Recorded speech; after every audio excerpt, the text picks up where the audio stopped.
YouTube, welcome back to the channel. This is Real Nathan Daley, and this is the Crime Classroom. And on this episode, we're covering a new controversial and bizarre case out of Georgia. This case involving two brothers, two black males found murdered on top of a Georgia mountain. That's bringing a lot of suspicion, but not the attention that it deserves. I'm talking about these two gentlemen, Qaadir and Naazir Lewis. This case is suspicious enough for a lot of different reasons. People are claiming that this could be a racial component, a possible hate crime, and they're judging this based off of the manner that the bodies were found, where they were located, the time in which they were located in Georgia. A lot of questions the family has, and they're not feeling the response from the investigators. They're not in agreement with their preliminary investigation. Their investigation is showing that this is a murder-suicide, and that's bringing a lot of questions. Why do I say that? Because the family feels very strongly about the relationship the twin brothers had, and said that they would never do something like this. You guys, this case is very unique, and it's also bizarre. We're going to cover it here on this channel. We're going to talk about the investigation. I'm going to give you my thoughts as a 13-year law enforcement officer. I'm going to break down this case. We're going to look at the evidence. I'm going to give you my theories. We're going to cover all the intricate details that make this case what it is. What's missing? What should we be looking for? How should it be investigated? As an expert witness, these are the things that we're going to look at together. I'm going to teach you my secrets. I'm going to break down the details, and we're going to start with the titles of this case. This case is not getting the attention it deserves, so it's on you guys to hit the like button. Push this video forward, share the video, and let's dive into it. Let's get into the chapters. First, we're going to talk about the media and share what the media knows. Then we're going to get into the facts of the case. We're going to focus on some theories. I'm going to break down some ideas. We're going to talk about Scott Kerlin and why he was arrested. Then we're going to go over the evidence. I'm going to talk about the death investigation, what we should be looking for, and then we're going to close it out with a statement, and we're going to wrap this thing up with a bow. Listen, this is episode 1, you guys, so we're going to carry this thing forward. As more evidence comes out, we're going to break this case down. So let's talk about it. What does the media have to say? We'll go ahead and dive into it for those who are not familiar with the case. That's right. So the hiker found 19-year-old Qaadir and Naazir Lewis at Bell Mountain in Towns County on March 8th. This is 90 miles from their home in Lawrenceville. The GBI initially labeled the shooting as a murder-suicide. However, the family believes something more sinister happened to the twins. First and foremost, I want to say, please keep the family in your prayers. You guys, as you know, this is a tragedy. And with that being said, we want to be as respectful as possible. Please offer us just a little grace as we break this case down, and I provide expert opinion in reference to the evidence and what's going on thus far on this episode. With that being said, the media did a phenomenal job capturing the perspective and the hearts of the family involved in this tragedy. What they also do is they're sharing the bond and the relationship that the two brothers had, and saying that based on what they know, there's no possible way that they could have done this. Now, you guys, as you know, as an investigator, you hold weight to that statement, but at the same time, you also have to follow the evidence, as we know that it's not uncommon for families to be involved in domestic disputes or to harm one another.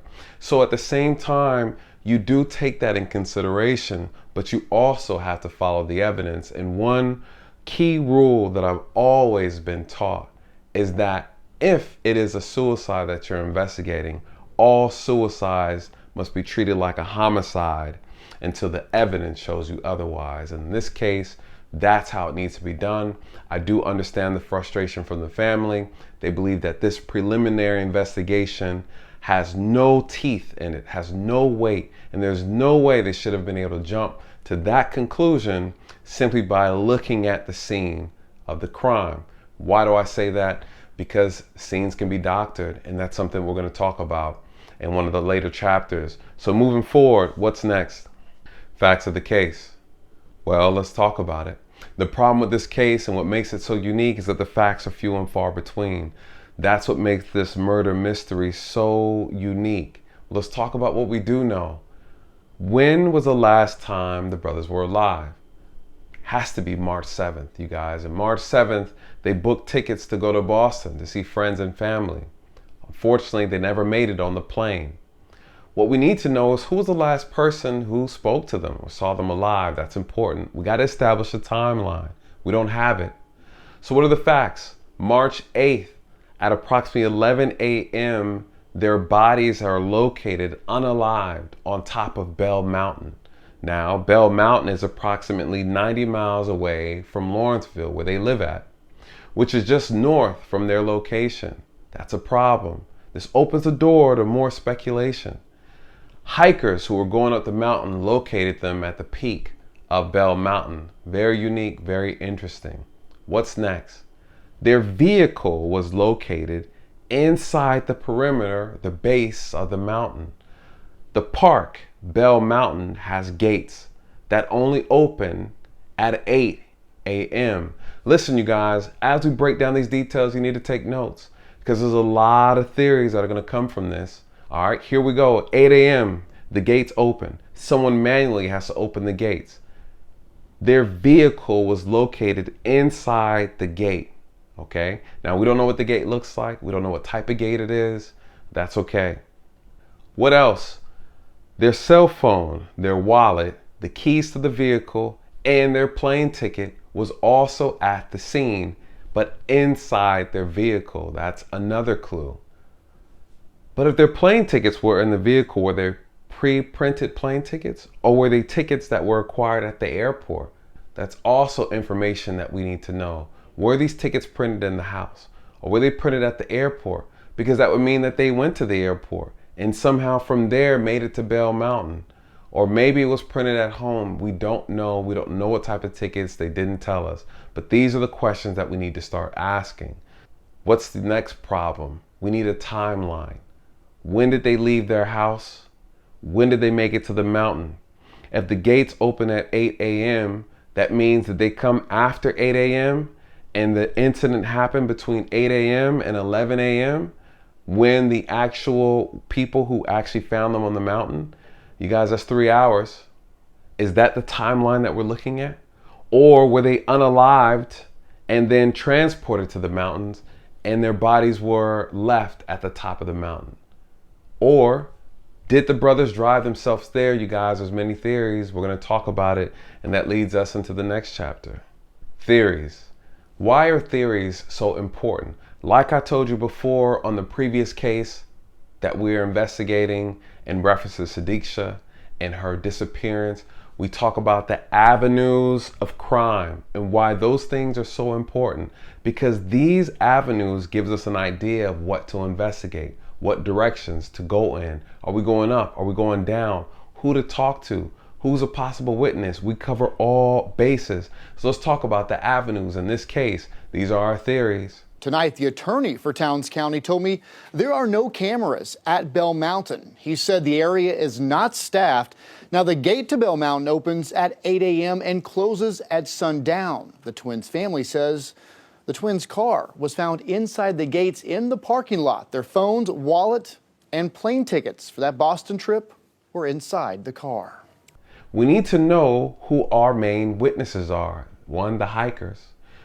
We need to know about the gate person, the person in charge of operating that gate. We know there's no cameras in that area. That area is also not serviced as well. But if we know the gate opens at 8, we need to talk to the person who opened the gate. What did you see? What was the lighting like during that time? Did you get there at 8 or did you get there early? Can anyone open that gate? That's important. When the hikers showed up, did they notice that vehicle there? That's also important. You guys, we need to know what was asked of these witnesses. What's the other problem? Who are our potential suspects? When we're breaking down these avenues, when we're talking about theories, you need to know all the potential players. You guys, that's friends. That's family. Okay, that's strangers and that's acquaintances. A lot of people never like to put family into these investigations, you guys. No one is safe from an investigation. We chase the evidence, not our feelings. Again, we do facts over feelings. The family can be just as guilty as a stranger or as a friend or as an acquaintance. The problem with cases like this, when emotions get involved, biases leak out into the investigation. You guys, we only see facts. We don't use feelings. We let the evidence speak for us, and that's what we follow. But at the same time, the absence of evidence is also not the evidence of absence. So because of that, you have to be diligent. You have to be vigilant when asking questions. Look at everyone like a suspect until they prove otherwise. There's plenty of cases where family members have assassinated their loved ones in order to get monetary value, or to remove them out of the picture for whatever reason, or to receive some type of inheritance. It's happened all the time. Grandmothers, mothers, fathers, people pushing their loved ones over the balconies on cruise ships. You guys, it happens all the time. So in this case is unique because we're stating that this is possibly a racial component behind. People are saying that this is a hate crime. People are saying that it was a racist act, that someone, a white person, has unalived these twin brothers. But my thing is, you don't know. Though it is a possibility, let's talk about the possibilities. Friends, family, acquaintances, strangers. These are your suspects until evidence suggests otherwise. What are the avenues in our theories? You guys, it's easy. Let's talk about it. So first, let's actually expand on these theories. Number one, murder-suicide. Is this possible? Yes. It happens more than you think. And just because they're twin brothers doesn't exclude them from participating in any form of domestic violence with each other. It doesn't exclude them from human behavior, or it doesn't exclude them from acting out violence on each other, or from suffering from any type of emotional or mental distress. You guys, they're not excluded from that. That's a reality. Regardless of how parents may feel or family may feel, as much as they think they may know someone, a lot of you don't know people like you think that you do. Trust me, I've been doing this for a very long time. All right, we all have secrets, and some people's secrets are worse than others, and you'll never know the things that they do or carry out outside of your presence. People are shocked all the time. All right, so yes, that's a reality. Number two, could this have been a robbery? Yes, this case could have been something where they were carjacked prior to going to the airport, or maybe they made it to the airport and they were carjacked and drove to that area where they were unalive. That's true. They could have been carjacked in their home. It could have been a home invasion. That's a possible theory that could have happened. And they were driven to that unknown location where they were dropped off. They could have been duct taped. They could have been bound and then taken to that area. So we don't know. Only the investigation with the medical examiner will be able to determine, was there residue of tape? You know, do you see any abrasions on their wrists or on their face, on their body? Are there any type of wounds? The family didn't speak of that in the interview, that they saw anything suspicious outside of the gunshot wounds. You know, so those are things that you would look for, little clues like that to say, no, they were brought here against their will. Okay. Were there any messages left by, right? Like, that's important for us to know. Now, what's the other issue? Could this have been a hate crime? Absolutely, it could have been a hate crime. Meaning, someone could have been watching them. Someone saw them when they weren't paying attention and took advantage of them. Someone who doesn't like black people. Yes, absolutely, this could be a hate crime. We're not excluding that. But regardless if it's a hate crime or not, the suspect is still a suspect, right? The killer is still a killer. It doesn't matter what the killer looks like, you still have to find the killer, right? When we talk about motive, then that's when we start looking at, okay, we're charging with the hate crime, we're charging with this crime, right? Because that's more so the reasoning is why they committed the crime. But finding the clues and finding the suspect is the primary objective. Could this have been due to high-risk behavior? Absolutely. What do I mean by that? This is a term that we use, high-risk behavior, meaning that individuals involved in maybe criminal activity, they're involved in things that could be extremely dangerous for their health, right? Whether that's selling drugs or whether that's dealing with people that they shouldn't be dealing with. This is high-risk behavior. What does that look like? I had a case, and this was a home invasion, you guys, a long time ago, and a witness saw these individuals pull up into the driveway of this house, And the vehicle did not belong there, according to the witness. And these gentlemen jump out with masks on their face and they kick the door open, they go in, and the homeowner gets pistol whipped in the face. The witness across the street is calling the police. Well, my car is the first to arrive. Apparently, as I'm getting there, the vehicle is driving off. I see a suspect who jumps out the car, takes off running. I decide to go after the suspect, and I put out radio traffic in reference to the vehicle that's leaving the scene. I chase down the suspect, I catch him, detain him. Good, we got one bad guy. Apparently there were 3 suspects who went into the house. My guy's secured, he's detained. Well, upon further investigation, we go into the house, you guys. People are tied up. The whole family's duct taped and tied, okay? The father has injuries to the face. Tape is cut, they're released, everybody's interviewed. The father's extremely nervous, right? This guy, 6-figure earner, he's a big time boss, had a nice company, I'm not gonna say the name, and he's being interviewed. And they say, hey, listen, what happened? It was a burglary, and they came here and took some stuff. And we're like, oh, okay, well, what'd they take? We're looking around, we're trying to document. And the guy is like, I don't know. What do you mean you don't know? I thought you said they took some stuff. Well, everything was going on, was chaotic. I think they were trying to rob us. He's like, okay, all right, cool. We left it like that, right? Then a few hours later, the suspect that I arrested was transported to headquarters to be interviewed. And they said this guy was not cooperating at all until they hit him with the this, and sprinkled a little bit of this on it and said, you're looking at 20 years. You're looking at 20 years, player. He's like, man, hold on, but what about the other guys? They're like, well, you said you didn't know nothing. But the witness and the victim saw you in the house with a gun. And the officer saw you jump out of the car. Like, oh, did he really? Be like, yeah, sir, he did. So go ahead and just take this time and we'll figure the rest out. He's like, well, hold on. Now, you can give me a cigarette. I'm not a snitch, but I have something to tell you. All right? And he said, well, okay, well, talk to us. Talk to us about this burglary that you guys committed. He said, burglary? Man, we didn't commit no burglary. He said, we went to the attic and we got what we need to get. I'm like, well, what'd you get? He said,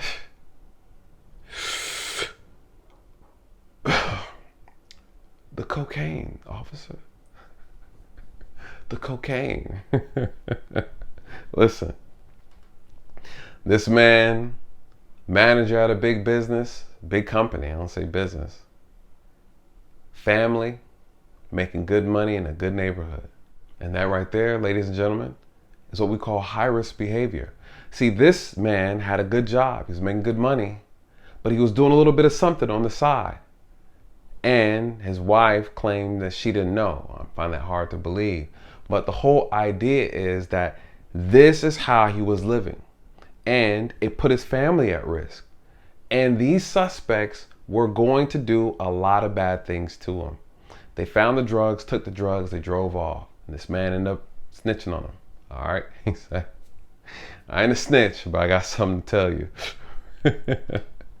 Cigarettes work wonder. All right? So that's what I mean by high-risk behavior. They could have been participating in things that is a risk to their health, to their life. And then the outcome of that could have caused this tragedy that we see. So that's also a possibility. Lastly, this could be the result of a serial killer, for all we know. And that's not uncommon either. There's a lot of them out there that have not been located yet, but people are aware, or I would say the feds are aware that they exist. So that's on the table as well. And if that's the case, that opens a door to some other issues, right? So again, the whole purpose of the theories is just to examine all the potential avenues that this case can go in, and that we leave all of our options open and allow the evidence to point us in the right direction. And again, the absence of evidence is not the evidence of absence. This individual is a complete idiot, an imbecile, but let's talk about what he did and why he got arrested. Many people suspect him or making these weird titles, trying to insinuate that he is the killer. But let's talk about what he actually did because we focus on the facts. You guys, Scott Kerlin is a volunteer firefighter. And when the 911 call came out and the fire response team responded to the scene, he was a part of the responding team members. At the scene, you're supposed to take pictures of the scene of the crime and things of that nature. This is not uncommon for firefighters to do or medical personnel to do. This is not uncommon. Well, they arrived there before officers, more than likely, and he took photos of the crime scene. The problem is he shared those photos on social media, I believe on his Facebook page. They didn't say specifically, but I'm assuming it's Facebook. All right. When the investigators found out that they ended up charging him with obstruction and they arrested him for it. The question is, what statement was made when he posted said pictures? Also, who else did he share the pictures with? It's not uncommon for us as officers and investigators to share pictures amongst those involved in the case. You're never supposed to share those pictures with the public because you can be fined, you can be sued, you can lose your job. So he's an imbecile. We know that. Is he the killer? We don't know. Now, to suggest that he is the killer because he took the photo, no. That's grossly irresponsible. But does this open the door for him being a potential suspect? Again, anyone's a suspect. And I would say, what would make me believe he's a suspect or consider him? Based on how he posted the photo, what comments were made under the photo. Because here's the thing, even though you might think he's a suspect, you still need suspicion. You still need probable cause to rope him into the investigation, right? I could rope him in based on how he submitted that photo. If he submitted that photo online with a racial component, look at these Negroes who, thank God they're unalive, we don't need any more of them, then that would open the door to a bigger curiosity as to his intent, and then also why he found pleasure and joy out of that. I could rope him in that way and start from there and say, okay, where were you at this time? And I would ask him, why do you think this was appropriate? Could I get a timeline? Where were you around this time? But if someone can vouch for him within the timeline, which is so important, we need to have a timeline in order to properly investigate this, or you're going to be chasing your tail. So could he be considered a suspect of the murder? Anybody is a suspect until they're not a suspect, but you have to have good, articulable, reasonable facts to support why you're investigating said person. It needs to make sense, but him being at the scene is justified. At the same time, if you think that he is a suspect, you got to get his timeline as well. What about him would you suspect simply because he's white? And this is why we can't allow this racial component to interfere with the investigation, because then you're going to be looking at only white suspects, white male suspects, when the suspect could be a black male, Hispanic male, an Asian male. So, and it could have nothing to do with race, right? So we just have to be mindful of that. And simply because he took the picture, he's an idiot, and the way he went about doing that doesn't necessarily make him a suspect. But you do make sure you need to interrogate him properly to make sure that he isn't. So with that being said, what's the next issue? Death investigation. This is where the bulk of the controversy has come from, you guys, because the investigator or the medical examiner made a preliminary determination that was very irresponsible to do in sharing that with the public. It's okay for us to think that. It's another thing for us to share that prematurely, right? Again, we can come on a scene and it looks like a lot of things, you guys. I've been on plenty of homicide scenes and it looks like whatever, right? But you just don't know. I've had cases where the person who called 911 and was like, oh, this is what I saw, was the actual person who actually committed the crime. All right. So you just don't know. So in this particular situation, they moved a little too fast. That shouldn't have been something that should have been shared publicly. They should have properly investigated thoroughly before releasing any information. What we have are two individuals who suffered gunshot wounds, and we are investigating. All right. So please stand by as we put this whole thing together. What does an investigation look like? How do you rule out murder-suicide? A couple things, you guys. First, you want to know the body placement. Was this crime scene staged? How do you know? You're looking at blood splatter. right? Regardless of how hard you try, you can't fake that. Okay, you're looking at the positioning of where the rounds enter the body. We don't really know, right? We don't know where they were shot at. These are the facts that we don't have in order to really formulate a very strong, solid opinion and give theories of how did they look at this and say this is a murder-suicide, right? Because someone was holding a gun in the hand. But here's the thing, do you know if they're left-handed or right-handed, right? Both brothers, you don't know. So if someone staged that crime scene, you put the gun in the wrong hand after you fired the shot, you just really just exposed the entire case as not being that, but a crime scene that was staged. What else?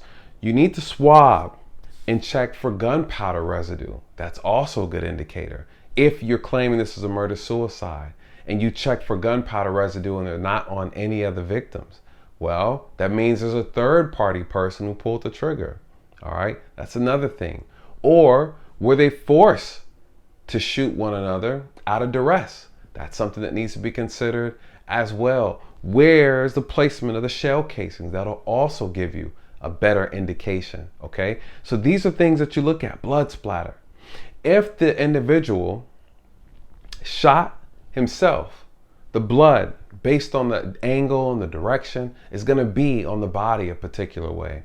How close was this shooting between the brothers? If this brother shot the other brother, well, there should be blood splatter based on the direction and the angle, the positioning. All these things matter when you bring experts into the fold, you guys. All the way down to where the body was positioned, how the body fell, and when the body fell, where did the blood go? This is important, right? There's an expectation of how the scene should look based on how things actually transpired. And when you move a crime scene, you cannot fake all the evidence. So you're outdoors. How long were they outdoors? That matters. Was the crime scene disturbed by animals? That matters. These are all factors. Did it rain? What was the dew like that morning? What time? Like, these are things that you got to talk about and consider. And what's the other issue? If in fact this was a murder-suicide, the question is, why was their property not on their person? Why would all their property be left in the car? That's one thing. Is there any sign of struggle on the body? Do you see any bruises on the body? You see any bruises on the face? Is there any sign that maybe they were bound, duct tape, right? Is there any evidence under the fingernails? Any DNA, anything? You guys, these are the things that we're looking for. Scratches on the face, stuff that would indicate some type of a struggle, right? So we don't know. We don't know because they didn't do a full investigation. Currently, right now, we're waiting on toxicology report. We're waiting for a full body examination. We haven't received it yet. You guys, and these things take about 20, 30 days. All right. So we're still waiting. And this is why this video is so important. I wanted to give you some thoughts to really consider a little bit more deeply as we wait for the updated results and get a better idea. What else do we look at? When you look at their phone, you guys, their phone is still at the scene. We can eliminate maybe this wasn't a robbery. Why? Because their wallet is still there. Their phone is still there. Is this a carjacking? Okay, cool. Are we dusting the prints on the vehicle? Are we dusting the steering wheel? Are we dusting the door handles? We need to get more information. We need to look at their phone, GPS data, and see where their phone went. What towers did they ping? We need to know where they went. Where did they go outside of the house? That's important, because if we can get cameras, there's a lot of cameras in Lawrenceville, you guys. There's a lot of cameras. We should be able to track the movement of their cars in that city. All right. So these are things that we need to look at. Did they take the highway? We have cameras on the highway that we can look back and say, hey, listen, they were on this roadway. Can we see how many people are in the car? If there's 3 people in the car, guess what? That's a clue. That's a clue. Who else called their phone? Who was the last person who spoke to them? Who was the last person who saw them? Do they have an insurance policy against them on their name? That's important. We want to rule out the family as well. What's the other issue? Were they involved in any high-risk behavior? We already talked about that. That's important. To be honest, we need a timeline. The timeline is the most crucial part in this particular case. Without the timeline, it's hard to nail a strong investigation to the wall. Meaning, how do we actually look at who's a suspect? If we want to consider the firefighter volunteer a suspect, we need a timeline. We need to be able to rope him into a time frame. That way we can challenge, okay, where were you at this time, within this window? And that goes for anybody. Hey, here's the window of the crime. Where were you, sir? Where were you, ma'am? Where were you, cousin? Where were you, auntie? Where were you, best friend? Where were you, girlfriend? Where were you at this time in this window? And that's where we start from. You guys, the timeline is crucial. We can get it from the phone. We get it from putting pieces together. Who saw them last? Where did they go? Where does their phone show them going? Maybe to the gas station. Are they on a full tank of gas or are they not on a full tank of gas? That's important, right? Any receipts? That's important. There has to be evidence left behind. Checking their phone, looking at their text messages. Did they sound like they were depressed? You still have to rule out the suicide. Maybe one brother said, I don't want to go by myself. Let's do it this way. You never know. You never know, and that's why this case is so sensitive. Only the evidence can reveal the truth in this one. Listen, in closing, guys, this is a very complex case. Without looking and being able to see all the evidence, it makes it very hard to determine the best route to go. The timeline is number one, the most important thing, and then doing a proper toxicology report and investigative study of the crime scene, the blood splatter, and where the evidence was located, how many shell casings at the scene, what type of gun was used, things of that nature. We have no knowledge of anything or what type of gun was used. So it's very hard to speculate. My best opinion at this stage, I would urge the family to hire a private investigator as well, someone to help oversee a lot of things and get real-time information that they could pull back to the family. And also, so they're not sitting around just waiting to get an update. But what I can say is the GBI, they are actually extremely good at investigating, very thorough. And so I think we also need to kind of wait until we can get as much information from their investigation as possible. But if you find any information, you guys, on this case, before I do, please share it with me so we can do updates on this channel and analyze the information together. So that's it for the Crime Classroom episode. This is episode 1, and we'll look forward for episode 2. And with that, you guys, thank you. Like, comment, share, subscribe. Good night. God bless.